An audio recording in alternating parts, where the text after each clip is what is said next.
Du 20 au 24 juin 2023 s'est tenue à Yamoussoukro en Côte d'Ivoire l'édition 5 de la Week Eco, le plus grand forum des jeunes francophones de l'association Écolotrip. Au soir de l'édition, Claude Sodoquin, président fondateur de l'Écolotrip, et quelques acteurs participants se prononcent sur l'édition. Bonjour Claude. Bonjour Ben. Comment tu vas? Je vais super bien. Oh, ça va. Eh bien, on est en Côte d'Ivoire, on est là pour la 5e édition de la Week Eco. Déjà, tu es le père fondateur de Écolotrip. Parle-nous un peu de ton bébé et de cette initiative qu'est la Week Eco. Alors, Écolotrip, c'est un réseau mondial des jeunes francophones qui sont acteurs de la protection de l'environnement et de la biodiversité, donc dans la lutte contre les changements climatiques. Donc, elle a été créée en 2015 et officiellement enregistrée au Togo en 2018 et en France aussi en 2018 et très récemment en Côte d'Ivoire. Donc aujourd'hui, Écolotrip rassemble une communauté de plus de 500 jeunes qui ont été formés directement à travers les différentes éditions de la Week Eco. Et Écolotrip a aussi facilité la mobilisation de plus de 20 000 jeunes environ pour tout ce qui est engagement citoyen dans leur communauté, donc à travers des activités citoyennes comme l'éco-jogging, la plantation d'arbres. Et Écolotrip, c'est aussi et surtout la mobilisation des jeunes pour participer à des instances de décision au niveau international, notamment sur les questions de politique climatique. La COP 15, la COP 27 de l'année passée, nous étions 15 à la COP 27 en Égypte et 5 à la COP 15 qui s'est déroulée à Montréal.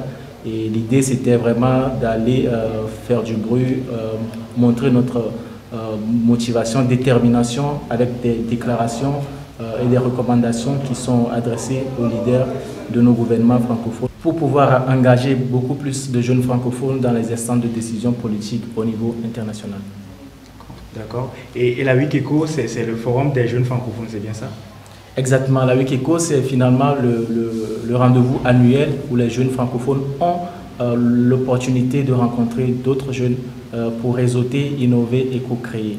Donc c'est un événement phare, donc le plus grand projet d'Écolotrip finalement, où pendant 4 jours, les jeunes sont amenés à apprendre, à se former sur des thématiques en lien avec les changements climatiques, la biodiversité, la désertification, mais aussi surtout des compétences transversales parce que nous sommes sûrs que pour être un activiste complet, il faut avoir des compétences comme dans le digital, comment avoir un bon CV, et par exemple vivre de sa passion voilà, dans le monde professionnel. Donc voilà à quoi ressemble la Week Eco. Et aussi en fonction du pays dans lequel on se trouve ou dans lequel on va, on essaie de découvrir le patrimoine culturel de ce pays et visiter si possible des initiatives vertes qui visent à lutter contre les changements climatiques.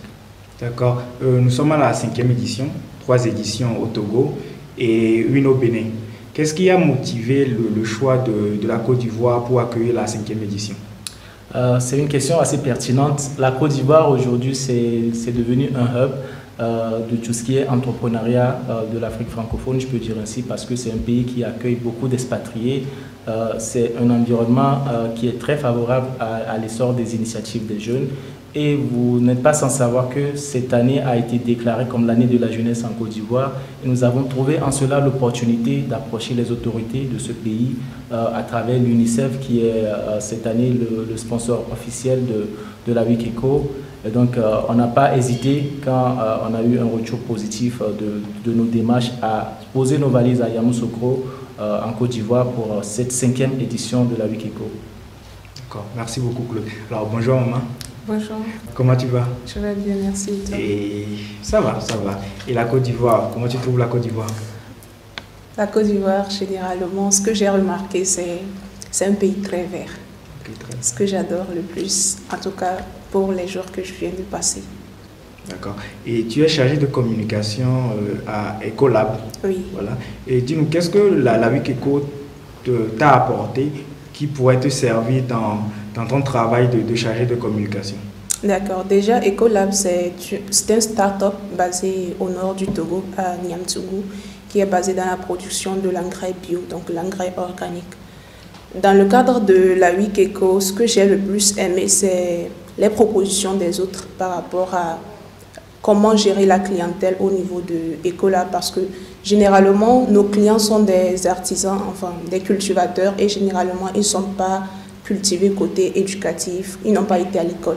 Donc, c'est un peu difficile de maintenir le lien, de faire un suivi, surtout pour ceux qui n'ont pas de téléphone. Donc, de par les apports des autres, j'ai eu quelques stratégies pour maintenir la relation clientèle. Et également, il y a des gens qui ont été vraiment superbes et ils m'ont proposé de changer l'emballage de notre produit pour plus d'écologie, pour plus de promotion de notre produit. Donc, généralement, on fait contenir ça dans des sacs ordinaires, mais ils m'ont proposé d'aller au-delà en changeant le contenant en carton ou en un truc beaucoup plus dégradable que des sacs. D'accord, intéressant. Ravi de savoir que même si ce n'était pas l'objectif premier de ce forum, les différents ateliers, les différentes personnes que tu as pu rencontrer t'ont permis d'avoir de nouvelles idées, de nouvelles perspectives pour t'aider à mieux faire ton travail. Alors, bonjour Hervé. Bonjour Robin. Alors, dis-moi, tu es journaliste environnemental, donc je pense que ta place à ce forum est totalement justifiée. Et toi, comment est-ce que les différents ateliers que tu as eu à suivre, les panels, qu'est-ce que ça t'a apporté qui pourrait être aussi utile dans ton travail de journaliste? Bien, oui, merci beaucoup. Il faut d'abord dire que je voudrais faire un zoom sur les thématiques. Les thématiques ont été dissimulées en un temps record, ce qui m'a beaucoup gêné. Parce qu'en lisant la thématique, je me suis dit, ben, il ne faut jamais rater cette thématique. Parce que quand tu rates un thème, il faut savoir qu'avant de rattraper cela, c'est dur pour toi. La personne que tu vas demander de faire une restitution ne pourra pas dire exactement ce qui a été dit. Là, bon, les thèmes que j'ai eu à suivre m'ont amené à juste avoir encore assez d'éléments. Parce qu'il y a des thématiques que j'adore.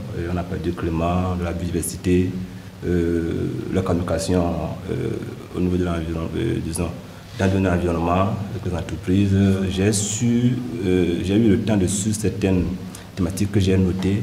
J'ai eu aussi à faire des dossiers sur des thématiques, afin que quand je vois le thème, je dois alors voir ce que la personne va dire, voir quelle sera la différence, quel un autre ajout. Là, j'ai apprécié la manière dont les leaders et les panélistes ont développé les thématiques qui m'ont aidé aussi à encore avoir un plus. Ce que j'avais, j'ai appris d'autres choses et je me dis que je serais encore très intéressant si j'avais eu le temps de suivre tous les thèmes. Parce que j'ai essayé de relever cela avec d'autres participants, que ça m'a touché vraiment, que les thèmes sont aussi importants à la même heure et ça fait mal. Effectivement, le truc là, tous les participants étaient unanimes là-dessus. Les ateliers étaient de qualité, les experts aussi. Bon, tu sais, on ne va pas tenir rigueur aux comités d'organisation. On était là pour 4 jours par exemple. Donc s'il fallait faire des thèmes qui ne seraient pas en simultané, je pense qu'on n'allait pas pouvoir s'en sortir. Hein. Donc, mais quand même, ce qui est bien, c'est que le comité a dit que vous aurez les PowerPoint, les présentations de toutes les thématiques. Donc tu pourras quand même te rattraper et avec la possibilité de pouvoir contacter l'expert pour en apprendre davantage. Mais oui, il faut le dire. Hein. Souvent, si on prend les PowerPoint, ce n'est pas ce qui est écrit qui est vraiment présenté. Et là, quand la personne envoie, disons, un slide, ce que la personne dit comme commentaire est meilleur que ce qui est écrit des fois. Hein. Parce que d'abord, l'inspiration, quand la personne est inspirée, l'explication vient et c'est ce qu'on note au lieu de noter ce qui est sur le stade. Là, bon, c'est bien, je vais recevoir tout, je vais aussi après les contacter, même faire des dossiers en ligne avec ces personnes-là, si possible, essayer de faire des articles dans ce domaine pour faire la promotion de ces personnes, parce que la communication, c'est aussi ça. Vous avez aussi remarqué que durant tout le long du séjour, j'ai eu toujours à communiquer, à envoyer des articles à des partenaires, confrères qui sont ailleurs. Bon, l'essentiel a été fait de ce côté, mais on aura le temps de bien creuser sur d'autres thématiques qui m'ont vraiment marqué. Ok, super. Alors, bonjour Laurence. Bonjour. Eh bien, c'est le dernier jour. Oui. Tu es prête pour le départ? Je ne veux pas dire que je suis prête parce que je ne m'attendais pas à partir. Ah bon? Tu veux rester? Ce serait bien, mais il faut partir, donc je suis prête. Alors, effectivement, tu es ambassadrice de l'environnement au Togo. Oui. Comment est-ce que la Week Eco va te permettre de pouvoir optimiser la fin de ton mandat en septembre, non? Oui, oui. Alors, comment est-ce que la Week Eco va te permettre de pouvoir... Tu t'as déjà permis, hein, parce qu'on a fait le plus gros des activités, t'as permis de pouvoir optimiser, voilà, comme je le disais, la fin de ton mandat. D'accord. D'abord, je tiens à remercier cette grande initiative qui nous a permis de rencontrer des jeunes de d'autres horizons. Et là, vous voyez que quand vous êtes entre personnes qui preniez en compte les questions environnementales, et ça fait plus un tic parce que là, vous partagez des idées communes.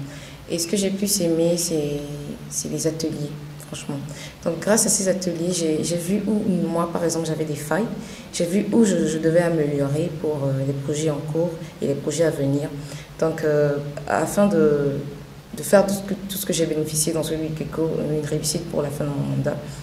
Actuellement, je compte relancer les choses autrement, maximiser la communication parce que c'est une partie aussi où je faille, beaucoup me le reprochent. C'est vrai que je ne suis pas tout réseau, mais là, il faudrait que je mette en avant ce qu'on a appris. Déjà, je vais commencer par faire une restitution et de là, mobiliser mes proches, les jeunes qui sont autour, qui veulent connaître et qui veulent vraiment s'engager dans le domaine. Et je vais me lancer dans des activités plus profondes de la chose.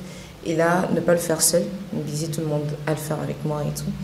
Et non seulement ça, j'aurai peut-être à créer un petit réseau là où les jeunes seront plus engagés et il y aura des activités concrètes parce qu'il faut l'action.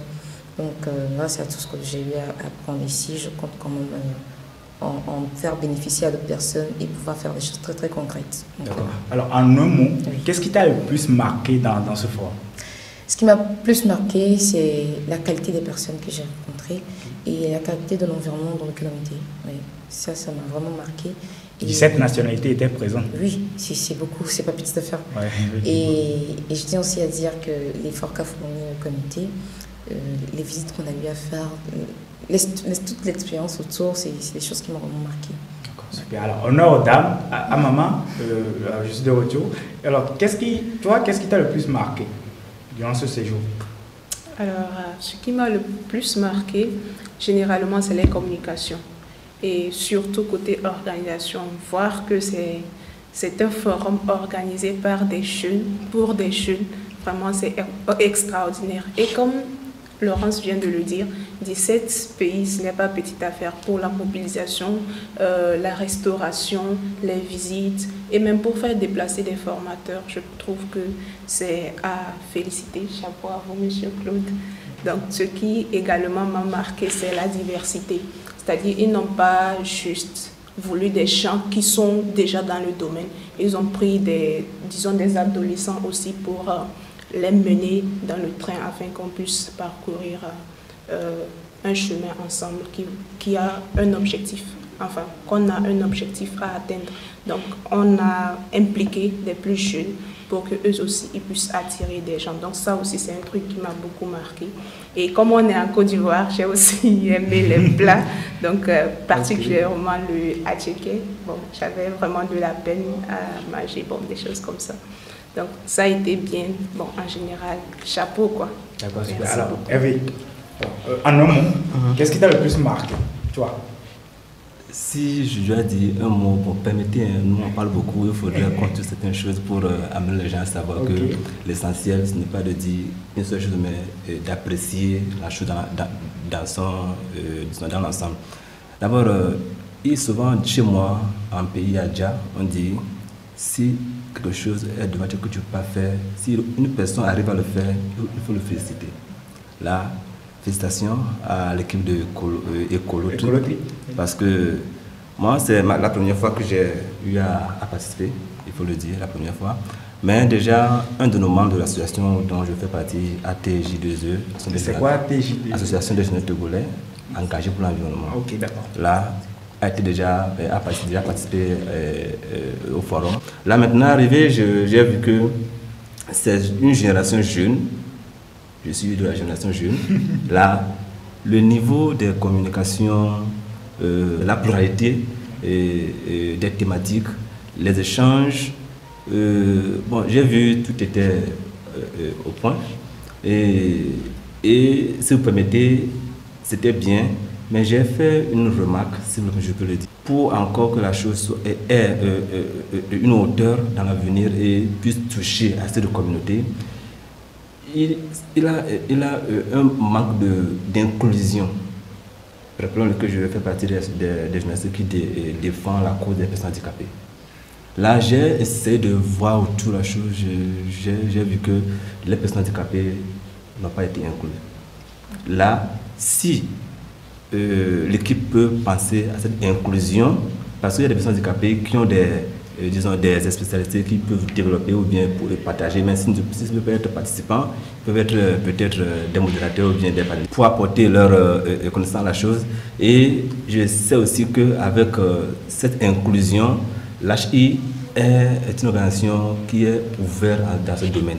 Là, c'est juste une remarque que je... Mais félicitations, si j'ai le temps et que d'autres choses ne m'appellent pas ailleurs, peut-être l'édition 6, je peux y être encore. Merci beaucoup. Merci Hervé.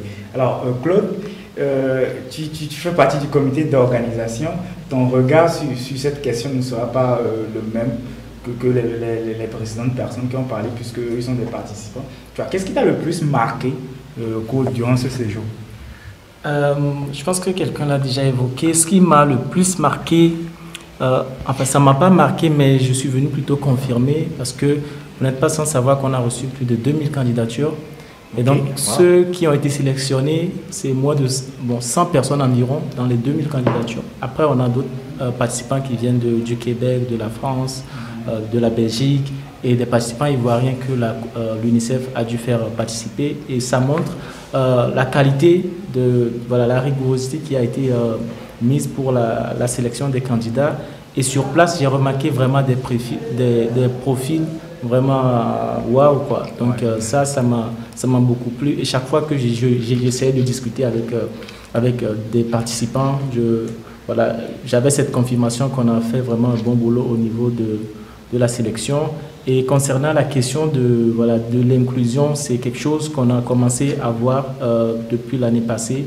Et j'espère vivement que l'année prochaine, on va essayer de travailler justement avec l'organisation Handicap International pour pouvoir inclure les personnes à mobilité réduite à participer à ce genre d'événements. Et donc ça inclut de pouvoir trouver les moyens de les accompagner, de participer pleinement, et aussi surtout de sensibiliser d'autres participants à la question de l'inclusion de ces personnes. Alors, ravi de l'entendre. Alors, pour beaucoup, la 6e édition, c'est sûr, il y en aura. La 6e édition se déroulera encore en Côte d'Ivoire. Les Ivoiriens réclament une 6e édition, je sais. Et pour d'autres, ça sera le Sénégal. Finalement, moi, j'ai envie de savoir, ça sera où finalement? C'est une très bonne question. Oui, vous l'avez su remarquer qu'à la cérémonie d'ouverture, le gouvernement ivoirien était très, très pour accueillir une prochaine édition encore en Côte d'Ivoire. Et on n'est pas forcément fermé, mais le but de Colotrip, c'est de créer la plus grande plateforme de jeunes francophones actifs dans la lutte contre les changements climatiques. Et pour nous, c'est important de diversifier le lieu qui accueille les éditions de la WIC-ECO. Les années précédentes, on est resté concentré au Togo parce que par moment, il y avait le défi de Covid-19 et on dit chez nous que c'est chez soi qu'on maîtrise le plus. Donc, on était resté au Togo pour ce défi. Et pour les années à venir, pour l'année prochaine, on a l'option du Sénégal. Et même pour cette année, l'option du Sénégal était sur table. Mais finalement, on a choisi la Côte d'Ivoire et on est plutôt chanceux vu les manifestations qui se passent actuellement en Côte d'Ivoire. Et l'année prochaine, c'est les élections en Côte d'Ivoire, au Sénégal, excusez-moi. Donc, c'est les élections au Sénégal et ça fait un peu peur. Mais on a aussi envie de quitter l'Afrique de l'Ouest. Donc, il y a l'Afrique centrale, là-bas, il y a le Gabon, il y a la RDC. Donc, pour l'instant, on va laisser ça ouvert comme ça, le suspense, et puis on verra avec le temps où est-ce que l'opportunité s'ouvre à nous et on y fonce. D'accord, merci beaucoup Claude, merci beaucoup à Maman, Merci beaucoup Laurence, merci beaucoup Hervé. Et je vous souhaite un bon retour. Merci beaucoup.